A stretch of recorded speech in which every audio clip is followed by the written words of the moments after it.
Centre de l'Afrique, 1935. Quelque part dans une caverne d'une montagne. La ville était en liesse, et moi en laisse, tiré par un guerrier de la tribu 100% muscle plat. J'en venais à regretter les cours du professeur Key à la St. James High School de Londres, juste avant que nous partions pour ce périple à la noix, dans le but de retrouver 2 pierres précieuses disparues depuis plus de 1000 ans. Le professeur. Il était là, debout aux côtés d'un vieil homme qu'on avait dû frotter avec de la pierre ponce, sa peau fripée se pliant à chacun de ses mouvements. Ils étaient tous là, en cercle, autour de moi. Le guerrier me détacha la stupide laisse, visiblement à temps puisque je m'apprêtais à aboyer et à lui pisser sur la jambe. Buxley. Je vois que ça a l'air d'aller pour vous, Laura. Monsieur Buxley, vous êtes notre seule chance de sortir vivant d'ici. C'est une déclaration d'amour, professeur? Qu'est-ce qu'il faut que je fasse? Barabara! Et c'est qui Barabara? Je ne sais pas si c'était son charmant petit nom, mais toujours est-il que le colosse qui vint me rejoindre au centre du cercle avait dû être abandonné par sa maman pour faire sa tête des mauvais jours. De ses 2 mètres de haut, il me lançait un regard torve dont seuls les complexés peuvent être capables. Le colosse de Rhodes grogna à s'en faire grincer les mailles des dents. Et c'est lui, Barabara? Barabara! Et ça veut dire que ça, ces empaffés. À mon avis, vous devez vous battre contre lui, monsieur Buxley. Ce serait chouette de votre part. Et ce qui serait chouette de la vôtre, ce serait de me réveiller de ce cauchemar. J'aurais pu découvrir l'Amérique, l'uranium ou tout simplement la roue, mais non, il a fallu que je découvre ce qu'était l'épreuve du Barabara. Le grand chef brandissait un bâton. Il le lança en l'air en criant une nouvelle fois. Barabara! Barrez-vous, Buxley. Et le bâton frappa le sol aussi lourdement que le poing du colosse cognait ma mâchoire. Elle me lança aussitôt. Un maigre filet de sang coula sur mon menton doux et chaud. Ça me remontait presque le moral. J'ai essayé d'éviter le deuxième, mais j'ai un très mauvais coup de hanche pour m'écarter.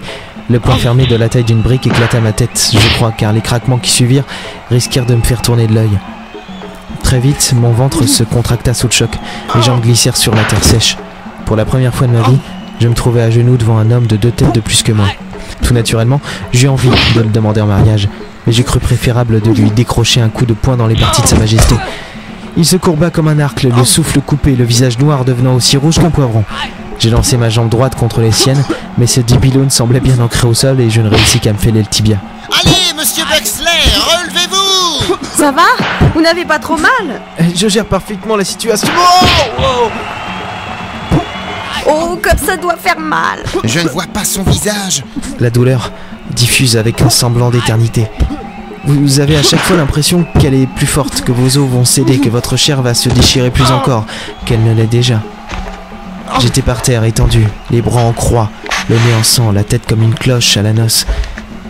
Et les pas du mammouth qui s'approchait soulevaient la poussière autour de moi. J'ai senti 2 grosses mains attraper mes épaules et me soulever comme un vulgaire fétu de paille. Et j'ai aussitôt changé de sens. Je voyais le sol désormais, porté à bout de bras par un type qui avait jamais eu droit au chocolat et qui en avait développé un tel complexe d'infériorité qu'il s'amusait à me casser la gueule. Il a commencé à me faire tourner et je suis retombé, je crois, car mon dos a craqué. Buxley. Ça va, j'adore, j'aime qu'on me fasse mal. Oh, mon pauvre monsieur Buxley, relevez-vous, je vous en prie, défendez-vous, bon Dieu. Vous n'avez jamais eu de cours de lutte à l'école? Si, mais je me suis souvent porté pas là, la différence de ce type. Ouais, c'est ça, ouais. Barabara!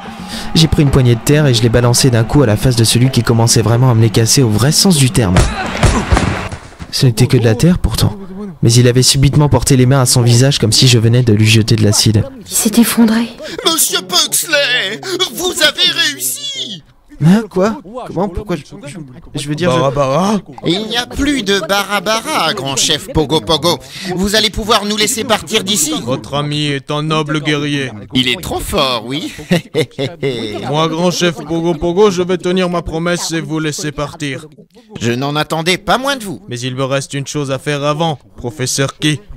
Juste une chose avant de vous laisser partir.